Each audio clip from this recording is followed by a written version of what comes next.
कहानी सीआईडी कैसे फंसी रोमियो कठपुतली के जाल में।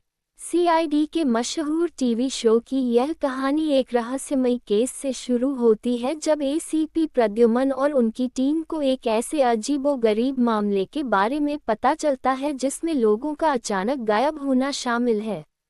कहानी का आरंभ। सीआईडी टीम को खबर मिलती है कि शहर में कई लोग रहस्यमयी तरीके से गायब हो रहे हैं। गायब हुए सभी लोग एक शो रोमियो की कठपुतली शो को देखने गए थे जो शहर में लोकप्रियता पा रहा था। शो के दौरान एक अभिनेता ने रोमियो का किरदार निभाते हुए कठपुतलियों का शो पेश किया। शो के बाद गायब हुए लोग अपने दोस्तों और परिवार के साथ भी संपर्क में नहीं आते हैं।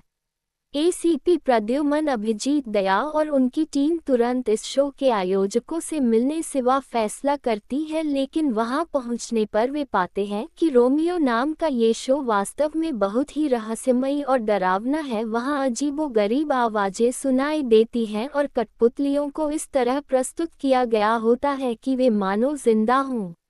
रहस्य की गहराई। सीआईडी टीम को एक सुराग मिलता है कि शो के पीछे का मास्टरमाइंड रोमियो एक मानसिक रूप से असंतुलित इंसान है। वह अपनी कठपुतलियों के माध्यम से लोगों को मोहित कर अपनी गिरफ्त में लेता है। एसीपी प्रद्युमन को ये भी पता चलता है कि रोमियो लोगों को हिप्नोटाइज कर देता है और उन्हें अपने जाल में फंसाकर अपने इशारों पर नचाता है। सीआईडी टीम पर हमला। जांच के दौरान सीआईडी टीम को भी कई बार कठिनाइयों का सामना करना पड़ता है। एक बार तो रोमियो ने उन पर भी हमला किया और दया और अभिजीत को अपने कठपुतली शो में फंसाने की कोशिश की। रोमियो ने उनकी याददाश्त पर भी असर डालने का प्रयास किया ताकि वे खुद ही अपने सहयोगियों को भूल जाएं। लेकिन एसीपी प्रद्युमन अपनी समझदारी और सूझबूझ के साथ अपनी टीम को बचा लेते हैं।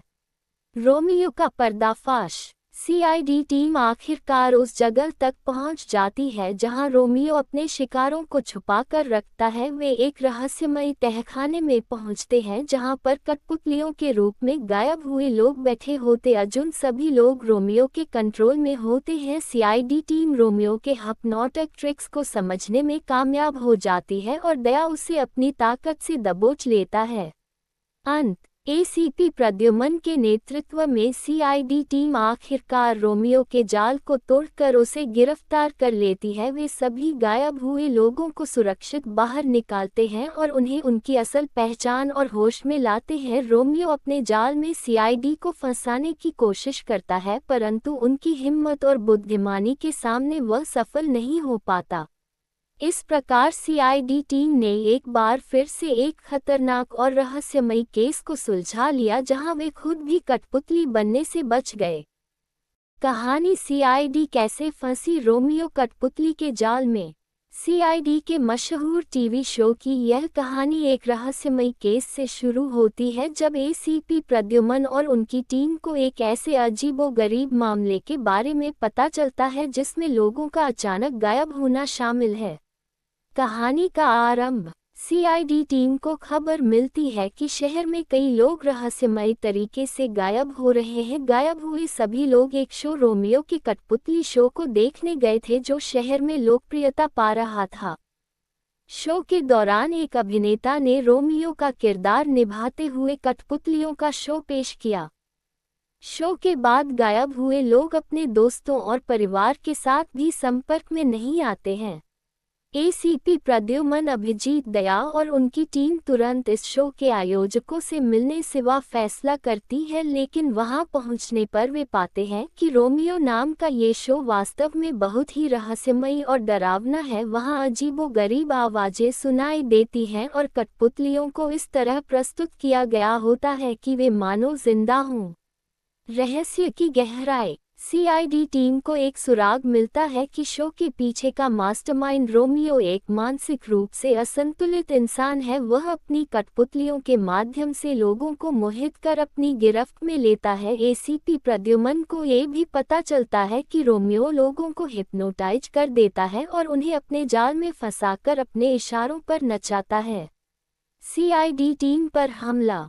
जांच के दौरान सीआईडी टीम को भी कई बार कठिनाइयों का सामना करना पड़ता है। एक बार तो रोमियो ने उन पर भी हमला किया और दया और अभिजीत को अपने कठपुतली शो में फंसाने की कोशिश की। रोमियो ने उनकी याददाश्त पर भी असर डालने का प्रयास किया ताकि वे खुद ही अपने सहयोगियों को भूल जाएं। लेकिन एसीपी प्रद्युम्न अपनी समझदारी और सूझबूझ के साथ अपनी टीम को बचा लेते हैं। रोमियो का पर्दाफाश। सीआईडी टीम आखिरकार उस जगह तक पहुंच जाती है जहां रोमियो अपने शिकारों को छुपाकर रखता है। वे एक रहस्यमयी तहखाने में पहुंचते हैं जहां पर कठपुतलियों के रूप में गायब हुए लोग बैठे होते हैं। सभी लोग रोमियो के कंट्रोल में होते हैं। सीआईडी टीम रोमियो के हिप्नोटिक ट्रिक्स को समझने में कामयाब हो जाती है और दया उसे अपनी ताकत से दबोच लेता है। अंत। एसीपी प्रद्युम्न के नेतृत्व में सीआईडी टीम आखिरकार रोमियो के जाल को तोड़कर उसे गिरफ्तार कर लेती है। वे सभी गायब हुए लोगों को सुरक्षित बाहर निकालते हैं और उन्हें उनकी असल पहचान और होश में लाते हैं। रोमियो अपने जाल में सीआईडी को फंसाने की कोशिश करता है, परंतु उनकी हिम्मत और बुद्धिमानी के सामने वह सफल नहीं हो पाता। इस प्रकार सीआईडी टीम ने एक बार फिर से एक खतरनाक और रहस्यमयी केस को सुलझा लिया जहां वे खुद भी कठपुतली बनने से बच गए। कहानी सीआईडी कैसे फंसी रोमियो कठपुतली के जाल में। सीआईडी के मशहूर टीवी शो की यह कहानी एक रहस्यमयी केस से शुरू होती है जब एसीपी प्रद्युम्न और उनकी टीम को एक ऐसे अजीबोगरीब मामले के बारे में पता चलता है जिसमें लोगों का अचानक गायब होना शामिल है। कहानी का आरंभ। सीआईडी टीम को खबर मिलती है कि शहर में कई लोग रहस्यमयी तरीके से गायब हो रहे हैं। गायब हुए सभी लोग एक शो रोमियो की कठपुतली शो को देखने गए थे जो शहर में लोकप्रियता पा रहा था। शो के दौरान एक अभिनेता ने रोमियो का किरदार निभाते हुए कठपुतलियों का शो पेश किया। शो के बाद गायब हुए लोग अपने दोस्तों और परिवार के साथ भी संपर्क में नहीं आते हैं। एसीपी प्रद्युम्न, अभिजीत, दया और उनकी टीम तुरंत इस शो के आयोजकों से मिलने सिवा फैसला करती है, लेकिन वहां पहुंचने पर वे पाते हैं कि रोमियो नाम का ये शो वास्तव में बहुत ही रहस्यमयी और डरावना है। वहां अजीबोगरीब आवाजें सुनाई देती हैं और कठपुतलियों को इस तरह प्रस्तुत किया गया होता है कि वे मानो जिंदा हों। रहस्य की गहराई। सीआईडी टीम को एक सुराग मिलता है कि शो के पीछे का मास्टरमाइंड रोमियो एक मानसिक रूप से असंतुलित इंसान है। वह अपनी कठपुतलियों के माध्यम से लोगों को मोहित कर अपनी गिरफ्त में लेता है। एसीपी प्रद्युम्न को ये भी पता चलता है कि रोमियो लोगों को हिप्नोटाइज कर देता है और उन्हें अपने जाल में फंसाकर अपने इशारों पर नचाता है। सीआईडी टीम पर हमला। जांच के दौरान सीआईडी टीम को भी कई बार कठिनाइयों का सामना करना पड़ता है। एक बार तो रोमियो ने उन पर भी हमला किया और दया और अभिजीत को अपने कठपुतली शो में फंसाने की कोशिश की। रोमियो ने उनकी याददाश्त पर भी असर डालने का प्रयास किया ताकि वे खुद ही अपने सहयोगियों को भूल जाएं। लेकिन एसीपी प्रद्युम्न अपनी समझदारी और सूझबूझ के साथ अपनी टीम को बचा लेते हैं। रोमियो का पर्दाफाश।